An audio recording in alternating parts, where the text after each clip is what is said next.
Isang mapagpala at magandang araw muli sa inyong lahat. Welcome po muli sa aming YouTube channel, ang Farm TV Realty Lopez. Sa ngayon po mga kaibigan, ako po ay naririto sa bayang muli ng Tagkawayan upang ilocate nga itong isang property dito sa malapit ito pong sa may Muslim Village. So property pong ito ay may sukat na 5.3 hectares. Yung pong Muslim Village ay nandiyan sa lugar na yan, na pinanggalingan natin. So nandyan po yung ating sasakyan din. Tayo po ay pupunta dito sa property. Bagamat ito po ay makikita natin, yan po ay ilog na yan, ay mababaw naman po siya. Ay makita natin yung ng tubig. So doon po sa lugar na yun, mayroon pong kalsada ron na didiretso rin po mismo doon sa property ito. Mamaya at bibidyohan ko po yung sinasabi kong yung kalsada na hindi na po na ginagamit sa ngayon dahil kasalukuyan dito po ginagamit ang daang ito. Ito po yung ginagamit na daang ito papunta po rito sa lugar na ito. So yung property po ay nag-uumpisa dito sa akin natatayuan natin ito. Then papaganyan. At sabi po nung ating kasama dito, ito po ay mayroong mga tubigan, then may mga nyugan. Kinukita naman po natin dito sa bungad pa lamang, mayroon pong mga maliliit na tanim na puno ng niyog. Ayan. Marami din po dito mga tanim na mga batino. So may mga nakikita rin po akong fruit bearing. Kasama na rin po sa fruit bearing itong duhat.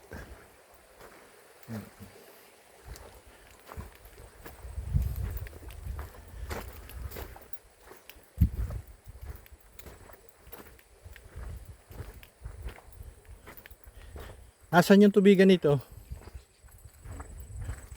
So ito pong property ay 100% flat land.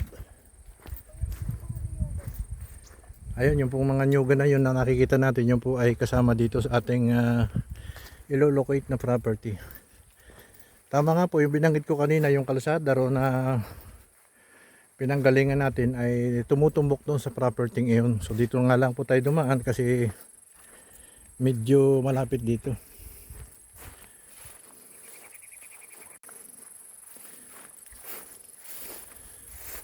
Itong kasama pa rin itong mga kawayang ito. Yan, yung mga nyuga na yun. So, ang ano pala nito, itong kaparangan, ano? Mga maisan. So, pwede nga itong taniman ng mga mais. Yung mga ubi. Lahat ng mga halaman. Kagandahan nga dito kasi ito ay mayroong source ng tubig. Yung dinaanan natin kaninang ilog. Ayan, sa lugar na yan, sa baybay na yan. So marami tayong pagkukunan ng tubig, pananim o paundilig sa ating mga pananim.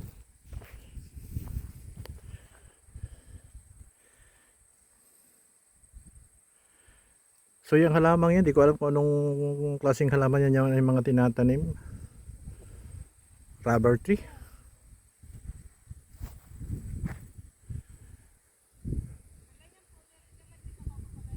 Yung mga nyug na yun.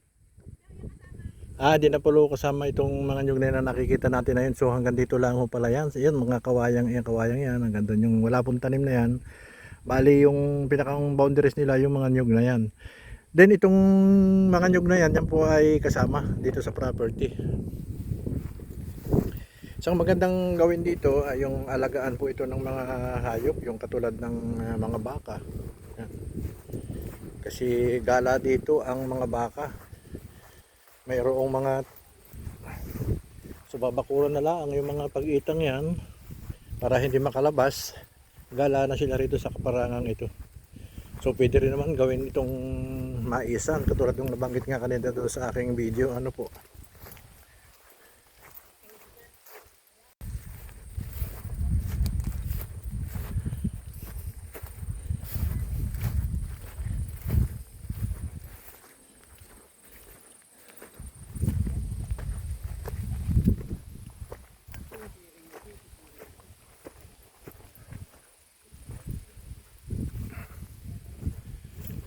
Malayo ang tanaw dito sa lugar na ito.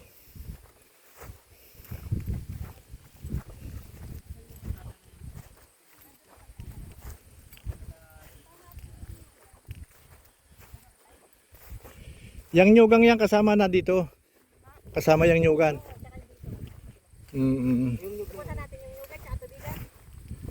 Saan? Tara, puntahan natin yung may tubigan dyan. Halos lahat pala ito kaparangan, ano? Ito ang pinagtaniman ni Kapitan ng mais, kumama siya dyan. Tatraktorin lang ito yung mga nag-aararo.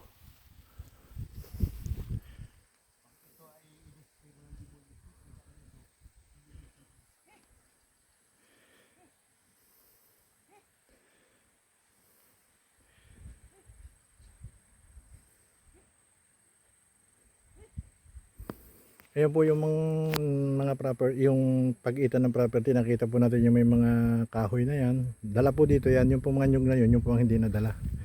Pag ganun siya. So dito sa lugar na ito, mayroon po dito, yan mga nyugang kasama po yan. Dito pupuntahan po natin yung sinasabi pa nila rito, may tubigan daw dito.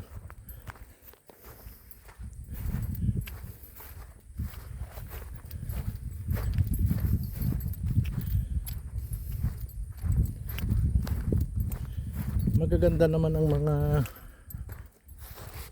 niyog dito. Bakit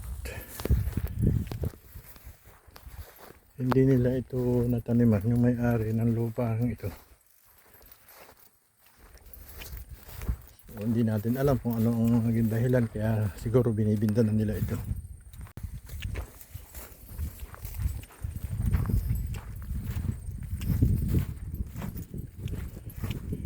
Ito po ay 5.3 hectares.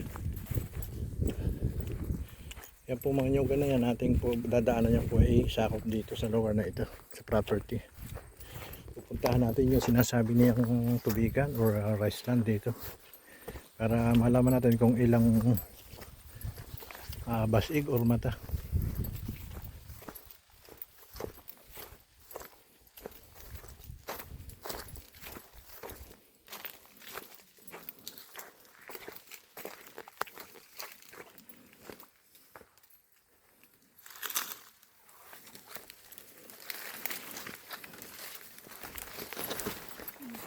Dito sila kumaliwa.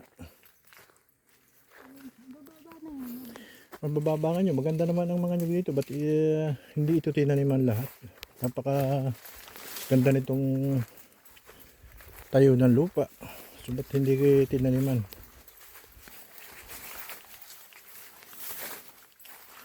Gandang mamunga.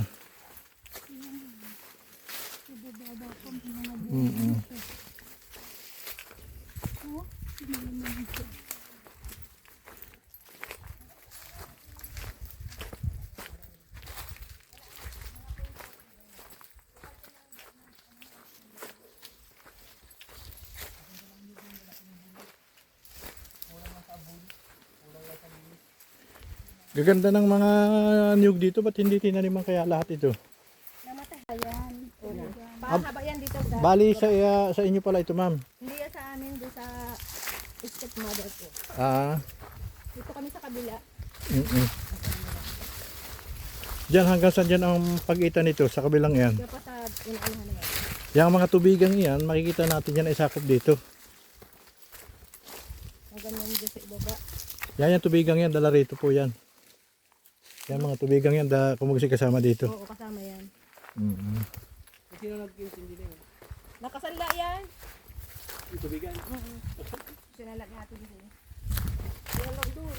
Hanggang sa baba, doon sa may alsada. Ayan, mahaba yan. Tubigang ito. So marami. Ilang basig ito? Ilang mata? Baka ako mga 8? walo. Kulang kalahating hektare itong kuhan, itong tubigan ito. So ayan, makikita po natin yung tubigan na inagawa na. Kulang kalahating hektare daw po itong tubigan itong property ito. Then yung iba ay ito, makikita natin yan, mga nyugan. Yung ibang portion naman nakita natin kanina doon, yung dinaanan natin, yun po ay parang pwedeng pagligawan ng mga baka, pwedeng pagtaniman ng mga iba't ibang uri ng halaman, katulad nga po nung nabanggit, mga mais ang itinanim doon ng kapitan.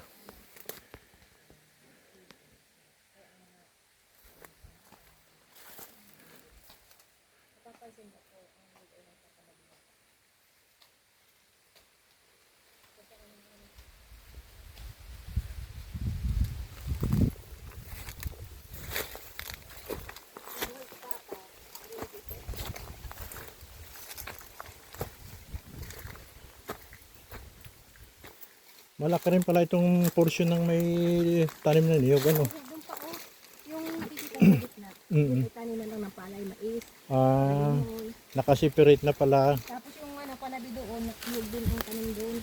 Kaya pala hindi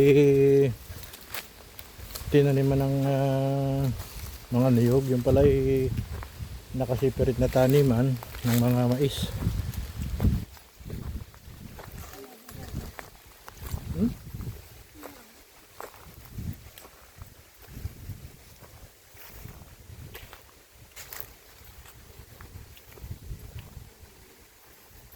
Yung tubigan na doon hindi nakasama. Pagkat yan hanggang ano, kalsada. Ah,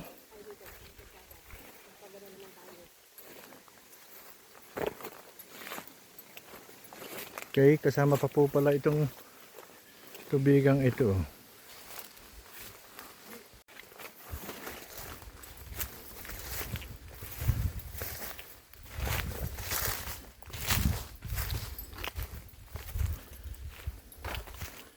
So ayan po yung tubigan na kasama dito sa property ito. May nakikita pa tayo dong wild duck sa lugar na yun.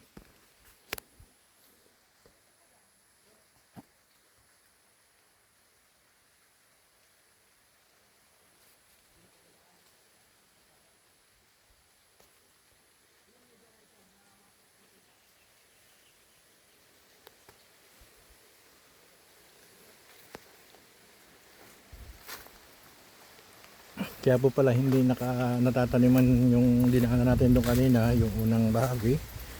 Yun po pala ay separate na taniman nila ng mga gulay, mga mais.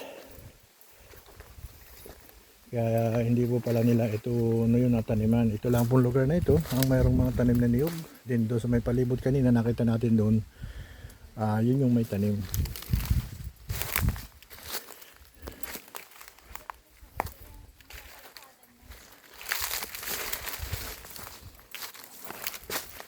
Asan yung kalsada?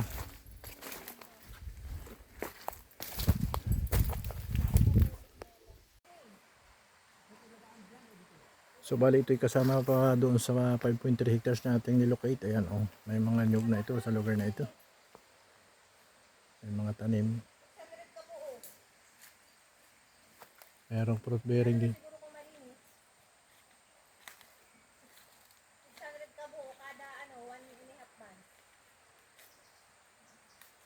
May fruit bearing din po dito. Ayan puno ng mangga.